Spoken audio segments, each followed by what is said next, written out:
Fala aí, rapaziada, beleza? Então, a aula do nono ano, certo? Nós vamos dar uma retomada naquela aula de geladeira que a gente fez semana passada, certo?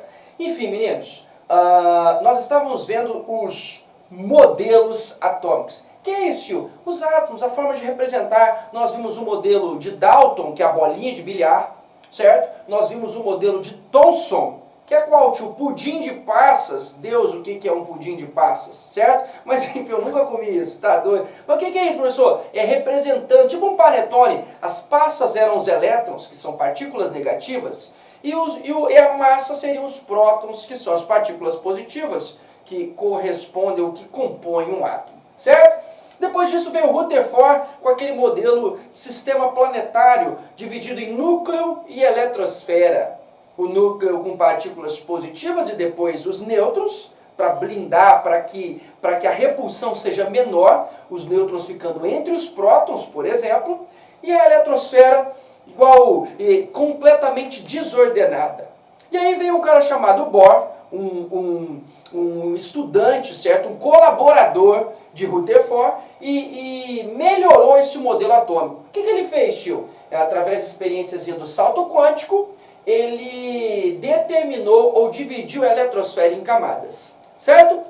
Então vamos partir daí. Como é que ficou um átomo para a gente hoje? Em duas regiões, o núcleo, composta de prótons, que são positivos, e de nêutrons, obviamente, que são neutros, certo? Essa é a parte menor, mas a parte densa, a parte que tem massa efetiva de um átomo, ok? E a eletrosfera dividida em camadas, que a gente vai ver melhor depois, camada K, L, M, enfim, onde ficariam os elétrons, certo? Os elétrons ficariam na primeira camada, na segunda, distribuído por essas camadas. Tá legal? Elétrons, cargas negativas. Perfeito? Tranquilo, tio? E aí, como é que nós vamos representar, meninos, um átomo, certo? Primeiramente, nós representamos um átomo por um símbolo. Se você olhar em tabelas periódicas, em provas, você vai ver uma série de símbolos. Você já conhece o da água lá, ó, H2O. Você tá ligado, ó, hidrogênio, oxigênio, certo? Então, para você representar um elemento químico, meninos, você precisa de uma letra maiúscula, certo? Por exemplo, o carbono, letra C, ok? Bom, óbvio que só 26 letras do alfabeto não vão conseguir representar mais de 111 elementos químicos, 118, enfim. Depois a gente comenta mais sobre a tabela, certo? Olha aqui, ó, o cálcio. Por exemplo, o cálcio, além da letra maiúscula, ele tem uma letra minúscula precedida, é o Ca. Aí a propaganda. E o sódio, tio? O sódio é um elemento químico, certo? Na. Ué, de onde veio esse Na? Pessoal, esses elementos químicos, ou alguns deles, eles foram nomeados lá na língua morta, no latim. Então, por exemplo, o sódio era nácium, você vai ver o chumbo, Pb de plumbo, o enxofre, S de sulfuro, tá legal? Então é isso. Todo elemento químico você vai ter a representação do átomo, você vai ter um elemento químico por uma letra maiúscula e, se necessário, uma letra minúscula. Certo? Bom, isso só não é suficiente, meninos. A gente vai começar a representar essas partículas que compõem o átomo, ok? A primeira delas é o número atômico, representado pela letrinha Z. O que é, tio? O número atômico. Meninos, número atômico é a identidade do átomo. Eu não sei o que é isso, tio. Seu RG é um número seu. O número atômico é um número do átomo específico, certo? Não entendi, tio. Por exemplo, você tem o carbono, ele tem o seu número atômico. Você tem o cálcio, ele tem o seu número atômico. Eles são diferentes entre si. Pode crer, professor. Então, dessas partículas nucleares, do que se trata o número atômico? O número atômico, meninos, é o número de prótons. Ah, que legal! Então você quer me dizer o seguinte, que o carbono tem um número atômico diferente do cálcio? Sim, com certeza, certo?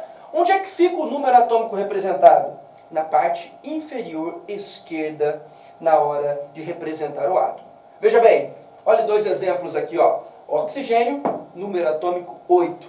Sódio, número atômico 11.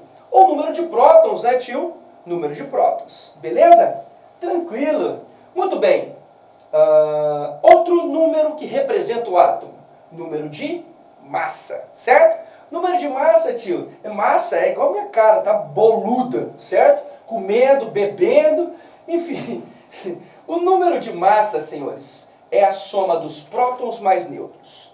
Certo? Por quê, tio? É tudo que está presente no núcleo, certo?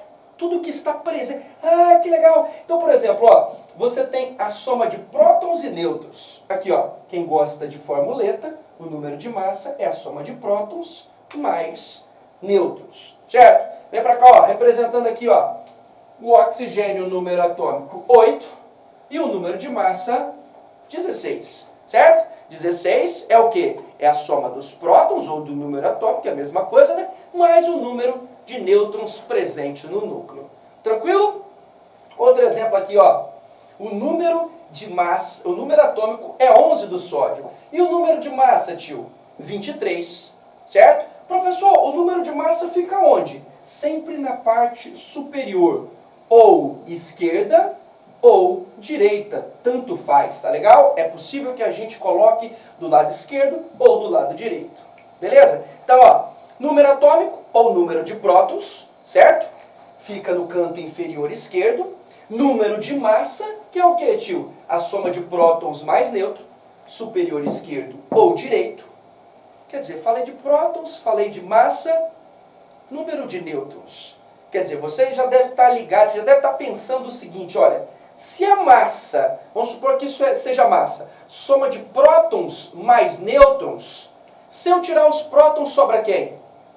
Os nêutrons. É um tanto quanto que óbvio. Olha matematicamente falando, ó, tio Brunão, certo? Ó, o número de massa é a soma de nêutrons mais prótons. Se a gente isolar o número de nêutrons, jogar ele para cá e a massa para lá, ou vice-versa, simplesmente jogar o número de prótons para cá, por exemplo, nós teremos que o número de nêutrons é a massa menos o número de prótons, certo? Então vamos usar alguns exemplos, ó. Vamos pegar o átomozão de sódio aqui, número de massa 23, número atômico 11. Você pode jogar na formuleta, ó, massa menos prótons, sobrou os nêutrons. Ou você pode simplesmente fazer direto. Eu costumo fazer direto aqui, ó. Ó, boneco, ó, 23 é a massa, menos 11, que é o número de prótons, 12, nós temos o número de nêutrons. Certo, meninos? Então, hoje o que a gente viu?